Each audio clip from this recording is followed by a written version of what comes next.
പ്രമുഖ ഹിന്ദി ചലച്ചിത്ര സംവിധായകൻ യാഷ് ചോപ്രയുടെ ഓർമ്മയ്ക്കായിട്ടുള്ളൊരു ഗാർഡനാണിത്. ഈ ഇൻ്റർലാക്കൻ്റെ അംബാസഡറായിട്ട് അവർ അദ്ദേഹത്തെ തിരഞ്ഞെടുത്തിരിക്കുകയാണ്. വളരെയേറെ ഹിന്ദി സിനിമകളുടെ ഷൂട്ടിംഗ് ലൊക്കേഷനും കൂടിയാണ് ഈ പ്രദേശം. എന്തായാലും വളരെ മനോഹരമായിട്ട് പുല്ലൊക്കെ സൈഡൊക്കെ വെട്ടി ഒരുക്കിയാണ് നിർത്തിയിരിക്കുന്നവർ. യാഷ് ചോപ്രയുടെ ഒരു പൂർണ്ണകായ പ്രതിമയുണ്ട് ഇവിടെ. അവിടെ നിന്ന് ഒരു ഫോട്ടോ എടുക്കുന്ന ഇവരെല്ലാവരും ചെയ്യുന്നതാണ്. നമുക്കൊന്ന് പോയി നോക്കാം എന്താ സംഭവം എന്ന്.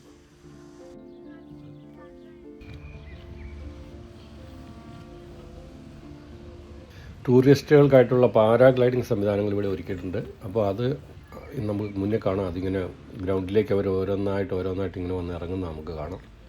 അതൊരു മുകളിലൊരു മലയുടെ മുകളിൽ നിന്നാണ് അവർ വരുന്നത്. ഇതാണ് ടോപ്പ് ഓഫ് ദ ഇൻ്റർലാക്കൻ എന്നാണ് ഇവിടെ എഴുതി വെച്ചിരിക്കുന്നത്. അപ്പോൾ ഈ ഇൻ്റർലാക്കൻ്റെ ഏറ്റവും ഉയരം കൂടിയ ഒരു പ്രദേശത്തേക്ക് നമുക്ക് പോകാൻ വേണ്ടി അവർ ഉരുക്ക് വടം കൊണ്ട് ബന്ധിച്ച ട്രെയിനാണ് ഒരുക്കിയിരിക്കുന്നത്. നമുക്ക് അതിൻ്റെ കാഴ്ചകളൊന്ന് നോക്കാം.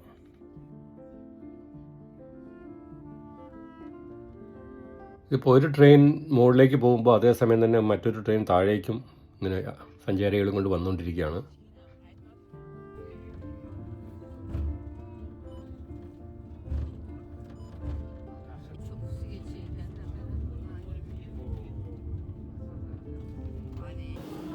ഇപ്പോൾ ഇതിന് മുകളിലേക്ക് 1.5 കിലോമീറ്റർ കയറി പോകണം.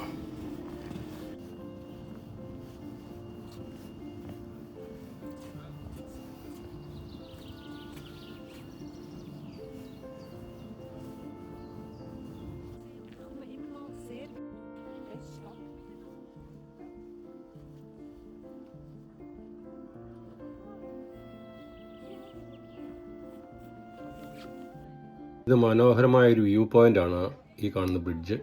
നമുക്ക് അങ്ങോട്ടൊന്ന് പോയി നോക്കാം.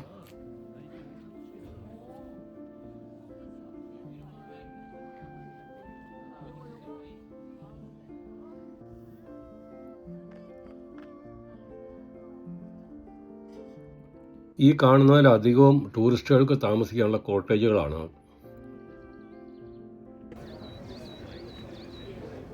പാരാഗ്ലൈഡിംഗ് ആണത്. അവിടുന്ന് അത് വരുന്നത് കേട്ടോ. അവിടെ സ്റ്റാർട്ട് ചെയ്യുന്നു. ഒന്നായിട്ട് വരുക.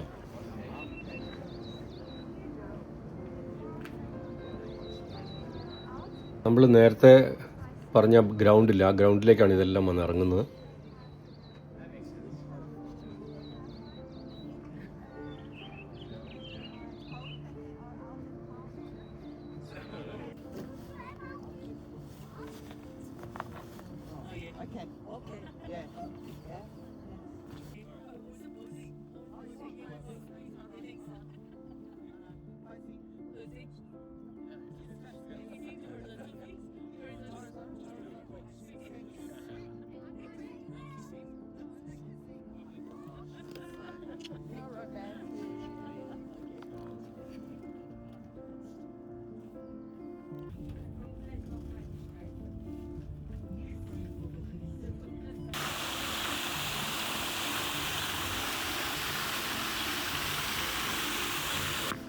ഇൻ്റർലാക്കൻ്റെ ടൗൺ സെൻറ്ററിൽ തന്നെയുള്ളൊരു പള്ളിയാണിത്.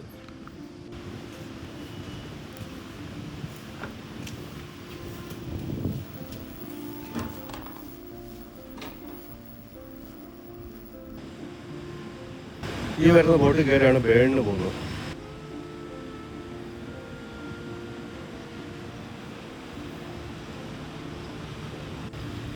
അതിഗംഭീരമായൊരു ബോട്ടാട്ടോ. ബോട്ടെന്ന് പറയാൻ പറ്റില്ല, ഒരു ചെറിയ ഷിപ്പെന്ന് തന്നെ പറയാം. അത്രയും വലിപ്പമുണ്ട് ഇതിന്.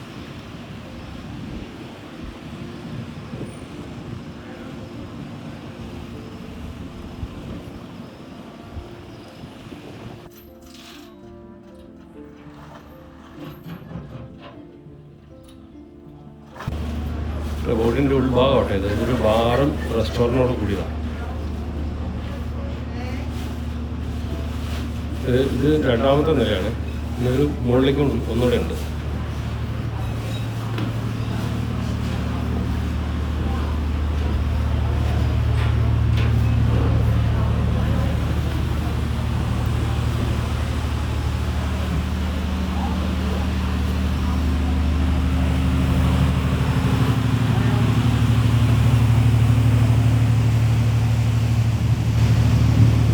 മുകളിൽ കാഴ്ചകളൊക്കെ കണ്ടിരിക്കാനുള്ള സ്ഥലമാണ് ഇവിടെ.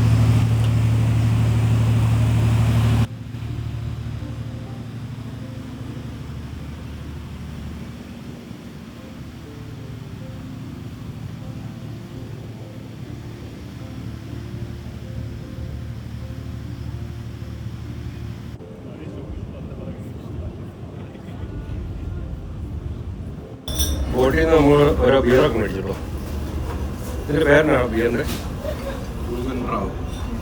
ബ്രൂഗൻ ബ്രാവ് ലാഗർ. അത് ജർമ്മനാണോ സ്വിസ്സാണോ?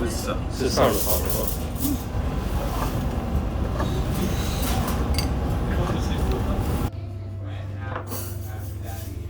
ഇന്റർലാക്കനിലെ കാഴ്ചകളെല്ലാം കണ്ടതിന് ശേഷം നമ്മൾ ബേൺ എന്ന് പറഞ്ഞ സ്ഥലത്തേക്ക് പോകാനാണ് ഉദ്ദേശിക്കുന്നത്.